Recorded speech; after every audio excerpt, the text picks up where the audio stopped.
Hi అండి. అందరికీ నమస్తే. నేను మీ గీత. పట్నం అమ్మాయి, పల్లెటూరి అబ్బాయి పార్ట్ 25 స్టోరీలోకి వెళ్ళిపోదాం. పూజ కోసమని బట్టలు వేసుకుంటాడు సురేష్. అయినా ఈ బట్టలేంటి ఇంత విచిత్రంగా ఉన్నాయి అని అడుగుతుంది శశి. అవునులే, నీకు ప్రతి ఒక్కటి విచిత్రంగానే కదా కనిపిస్తుంది.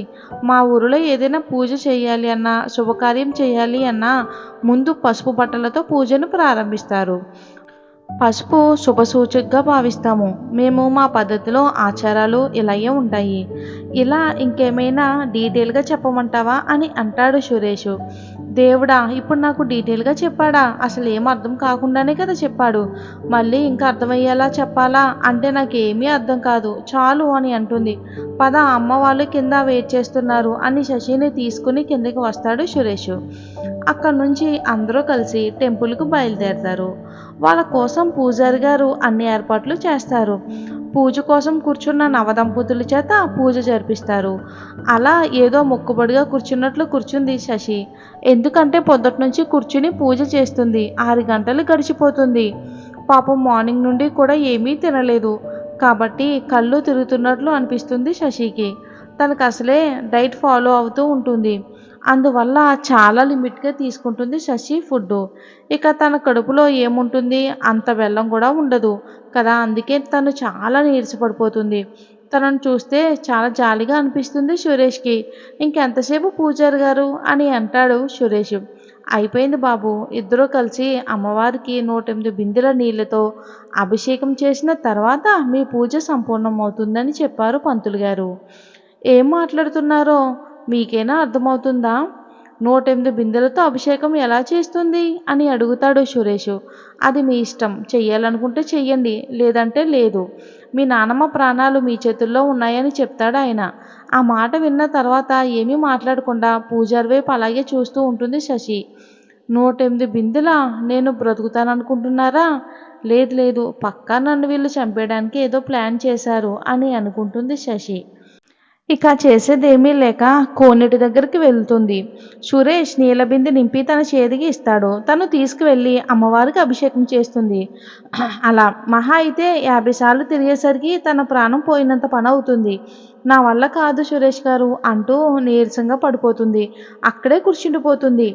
అప్పటికే అక్కడ ఎవ్వరూ ఉండరు. ఇక వాళ్ళెవరూ లేరు అనుకుని మిగిలినవన్నీ సురేష్ తీసుకుని వెళ్ళి అమ్మవారికి అభిషేకం చేస్తాడు. పర్వాలేదు, ఈయనలో కూడా జాలి దయ ఉన్నాయి కాబోలు, నాకు హెల్ప్ చేస్తున్నాడు అనుకుంటుంది శశి. షర్ట్ లేదు కాబట్టి కట్ బనియన్ మీద తిరుగుతూ ఉంటాడు. అందులో వాటర్కి బనియన్ పూర్తిగా తడిచిపోతుంది కాబట్టి కండలు తిరిగిన శరీర ఆకృతి చూడటానికి చాలా అందంగా కనిపిస్తాడు సురేష్ అని అనుకుంటుంది మనసులో. అందుకే కాబోలు ఈ ఊళ్ళోని అమ్మాయిలంతా ఈయన బుల్లెట్ మీద వస్తున్నాడు అంటే చాలు వాళ్ళ గుండె జారిపోయేటట్టు చూస్తారు. అందరూ జిమ్కి వెళ్ళి ఎక్సర్సైజ్ చేసి 6 ప్యాక్కి కష్టపడతారు రావటానికి. ఈయన మాత్రం పొలం పనులు చేసి 6 ప్యాక్ మెయింటైన్ చేస్తున్నాడు. పర్వాలేదు, ఈ ఊరిలో అమ్మాయిల ఫాలోయింగ్ కూడా చాలానే ఉంది అనుకుంటుంది శశి. తన వైపు అలాగే చూస్తూ ఉంటుంది. తనను అలా చూడటం గమనించిన సురేష్ మెడలో వేసుకున్న టవల్ని తన భుజాల మీద కప్పుకుంటాడు. శశి ఎందుకు అలా చేస్తున్నాడు అంటే నేను అతని వైపు చూస్తున్నానని అనుకున్నాడు కాబోలు. ఛీ అనుకుంటూ తల కొట్టుకుంటూ తనకు తానే తిట్టుకుంటుంది. ఎలా 5 నిమిషాల తర్వాత అభిషేకం పూర్తి చేస్తారు. అప్పుడే వాళ్ళ ఇంట్లో వాళ్ళు కూడా వస్తారు. అభిషేకం పూర్తయిన తర్వాత తీసుకొచ్చిన పట్టు చీరతో అమ్మవారిని అలంకరించి పూజిస్తారు పంతులు గారు. ఇద్దరి పేర్ల మీద అర్చన చేసి ప్రసాదం వాళ్ళకి ఇస్తారు. ఇంతటితో మీ పూజ పూర్తయింది. అమ్మగారికి ఉన్న గండం కూడా గట్టెక్కింది. అందులో ఈమె జాతకంలో చాలా గండాలు ఉన్నాయి కాబట్టి నేను అమ్మగారి జాతకాన్ని క్షుణ్ణంగా పరిశీలిస్తాను. మరొకసారి మిగిలింది ఏమైనా ఉంటే తర్వాత చెప్తాను అని అంటాడు పూజారి. అలాగే పంతులు గారు, మేము ఇంకా బయలుదేరతామని చెప్పి అక్కడి నుంచి ఇంటికి బయలుదేరతారు అందరూ. అందరూ ఇంటికి వెళ్ళిన తర్వాత ఫ్రెష్ అయ్యి వచ్చి పడుకుంటుంది శశి. సురేష్ కూడా ఫ్రెష్ అయ్యి వస్తాడు. తనని నిద్ర లేపుతాడు. భోజనం చేయకుండా పడుకున్నావు ఏంటి, వెళ్ళి తినిరా అని అంటాడు. ప్లీజ్, నా వల్ల కాదు సురేష్ గారు, అసలే చాలా బాడీ పెయిన్స్ ఉన్నాయి, ప్లీజ్ అర్థం చేసుకోండి అని అంటుంది. ఏంటిది, మర్యాదగా వచ్చి భోజనం చేసి పడుకుంటే వదిలేస్తాను, అలా కాకుండా ఏమీ తినలేదు అంటే ఇంటి పని చేయటానికి రెడీ అవుతాను. ఇందులో ఏది కావాలో చెప్పు బేబీ, నీకు నచ్చింది ఎంచుకో అని అంటాడు సురేష్. ఇక బెడ్ మీద నుంచి లేచి తన వైపు కోపంగా చూసి తిట్టుకుంటూ కిందకి వెళ్తుంది. తను వెళ్ళిపోయిన తర్వాత నవ్వుకుంటూ తను కూడా వెళ్తాడు. అలా భోజనం చేసి వచ్చిన తర్వాత పడుకుంటుంది శశి. తను మాత్రం ఏదో పని ఉండడం వల్ల బయటికి వెళ్ళిపోతాడు, ఊరికి సంబంధించిన వ్యవహారాలు చూడటానికి. సాయంత్రం ఇంటికి వచ్చిన తర్వాత ముందు తన గదిలోకి వెళ్ళి చూస్తాడు. అప్పటికే తను ఇంకా పడుకునే కనిపిస్తుంది. నిద్ర సరిపోలేదా, మళ్ళీ రాత్రి నిద్రపోవాలి కదా అని లేపే ప్రయత్నం చేస్తాడు. అలా లేపే ప్రయత్నంలో తన ఒంటి మీద చేయి వేస్తే తన సురేష్ చేతికి చాలా వేడిగా తగులుతుంది. అప్పుడు తన నుదుటి మీద చెయ్యి పెట్టి చూస్తాడు. అప్పటికే తనకి టెంపరేచర్ చాలా ఎక్కువగా ఉండటం గమనిస్తాడు సురేష్. ఆ ఊళ్ళో ఉన్న ఆర్ఎంపీ డాక్టర్కి ఫోన్ చేసి ఇంటికి రమ్మని చెప్తాడు. ఆయన ఇంటికి వచ్చి తనను చూసిన తర్వాత తన వాటర్లో ఎక్కువ తడవడం వల్ల, అందులోనూ మంచులో వెళ్ళి నీళ్ళల్లో తడిచింది కాబట్టి తనకి ఫీవర్ వచ్చింది.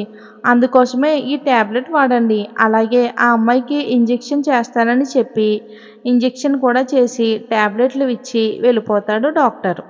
శశి దగ్గరే కూర్చుని నుదుటి మీద చెయ్యి వేసి చూస్తూ ఉంటుంది అనసూయమ్మ. చూసావా, ఏదో పూజ అన్నావు, ఇప్పుడు చూస్తే తనకి ఫీవర్ వచ్చేలా చేశారు.